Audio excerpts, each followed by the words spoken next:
All of us at some point in our lives stumble across something that is just so cool that we dream about having it. And for me, it's always been this motherboard right here. This right here is the X299 Aorus Gaming 7. And back in 2017, long before this channel was even a thought, I used to put together mock builds on Newegg just for fun, just to see all of the different computers that I could design. Don't act like I'm the only person who does that. I can't be the only one. And when I would put together the imaginary build that I obviously could not afford, this was the board that I always picked. Now, back in 2017, when this board first came out, the retail cost for this thing was $499, which is outrageous. And if you search for this thing on eBay today, they are still selling well above the $300 mark. So when I found somebody willing to sell me my dream board for $140, and it has an i7-7800X processor in it, I figured I hit the jackpot. And I think that this motherboard is going to look absolutely stunning in the computer that we are going to be putting together today, because this board right here has a massive amount of RGB built into it, and it's going to look stunning in this beautiful RGB-filled APEVIA case. Now, this beautiful thing right here is the Destiny Pro by APEVIA, and I couldn't think of a more beautiful case to throw my dream motherboard inside of, because this motherboard comes with so much RGB built into it, and this PC case has so much RGB built into it that together you're gonna be able to see this thing from outer space. Now, I had contacted APEVIA and I had told them about my dream, and they agreed that the only case that I needed to use for this build was this Destiny Pro right here.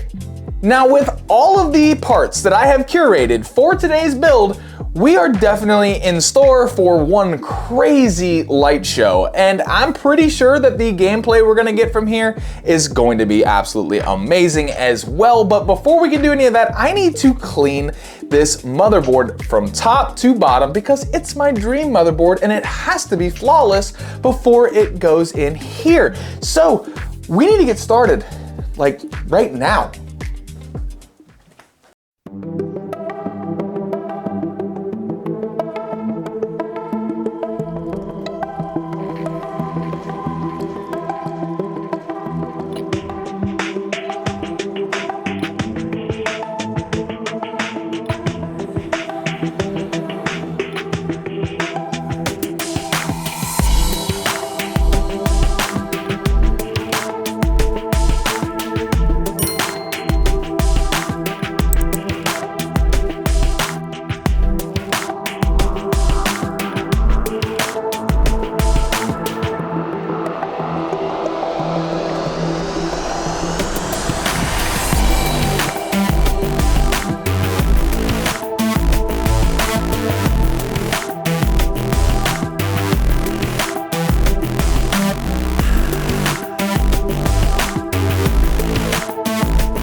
love it. I love it so much. This thing is awesome. How could anybody not think that this is one of the coolest looking systems? I think that this thing turned out fantastic. And the gameplay that we got from this thing was also insanely impressive, getting an average of 124 FPS in Modern Warfare 2 at ultra settings. When we jumped into GTA 5, we were getting 188 FPS at max settings. In Forza 5, with settings set to ultra, we're getting an average of 83 FPS. Now, jumping into some games that are more demanding, I tested Hogwarts Legacy, and we averaged 75 FPS with the setting set to high. And with a medium preset, we captured 73 FPS in everybody's new benchmarking game, Starfield. I'm so happy with the performance of this system, and if anybody doubts my enthusiasm level for this motherboard right here, just take a listen to the energy level that I had when I tested this thing out before we put this thing together. Okay, so this is the most beautiful thing. Watch this. Just wait till it all fires up. Ooh. Oh, so pretty. It's even got RGB in the back. Oh my God, it's so good looking. I'm gonna lose my mind. Yep, I'm the guy that acts like that over computer hardware. Now, I wanted to go ahead and shout out APEVIA one more time for supplying this absolutely gorgeous case. Now, the X299 board is particularly beautiful, and I wanted to make sure that it was inside of a case that could match its beauty, and this case delivered completely. I love the look of this entire build, and this case is so roomy that it made building this computer an absolute breeze. If you want to check out this case or any of the other beautiful cases that APEVIA does offer, I'm going to drop a link to their store in the description down below. Now, this PC right here is not a part of our Build Up Challenge series, but I did want to go over just how inexpensive it was to put this entire system together. Now, obviously for the motherboard and the CPU, we only paid $140 for both of those items, which is an absolute steal. For the 6600 XT that I got here, I only paid $160 for that off eBay. Now, if you factor in the cost for the 64 gigs of RAM, the cable extensions, the SSD, power supply, AIO, you come up with a grand total build cost for this system right here of only $656. And I can't decide if I want to list this thing for sale or just keep it, because it does have my dream motherboard in it. I kind of feel like I'd like to play on it from time to time. So I may not list this computer, but if I do decide to go ahead and sell this computer, I'm gonna put a list price of $1,000 because I think it's probably worth more. Now, just because this PC right here is not a part of the Build Up Challenge series, I did want to cover where we stand in current funds to build the over $3,000 computer that will belong to one of you lucky subscribers. And if you don't know what I'm talking about, the Build Up Challenge series is where we build and sell gaming PCs for profit, and we save those funds to build an over $3,000 gaming computer that will be given away to one subscriber. And where we stand in current funds, I'm just waiting on one computer to sell, and I'll buy that last item for your system. So get excited, because I'm looking at all the parts for your PC right now, and y'all are in for a treat. Now, if you did want a chance to win that computer, the one that I can see right there, you do need to make sure that you are an active member of my Discord server, because the winner will be chosen from there. I'm gonna leave a link to that server in the description down below. Now, if you excuse me, I'm getting a message from somebody about a computer. So no matter where you are in the world, I hope that you're having a fantastic day. And I'm gonna see you right here in the next video.